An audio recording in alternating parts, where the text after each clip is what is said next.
Bueno, para empezar, tienes tu caña. Caña. ¿La ves? Tu piola. Sujetas un trozo de tu piola con tu dedo índice. Abres la diadema de tu carrete. Te preparas para lanzar. Cuando ya esté el lanzamiento, tienes que soltar tu dedo.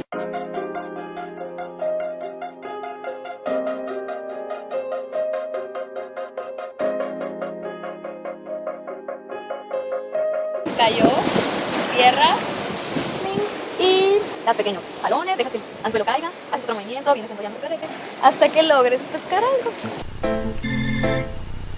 ¡Ey! ¡Ey! ¡Ey! ¿Qué onda?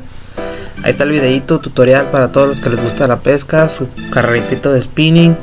Hay para los que tienen un lago, un río, una alberca, una presa, una laguna, quieran ir a pescar. Ánimo, es un deporte muy padre.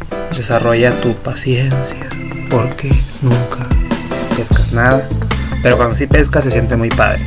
Así que practíquenlo. Y espérense. Todavía no se suscriban. Ya se pueden suscribir. Gracias. Nos vemos. Bye.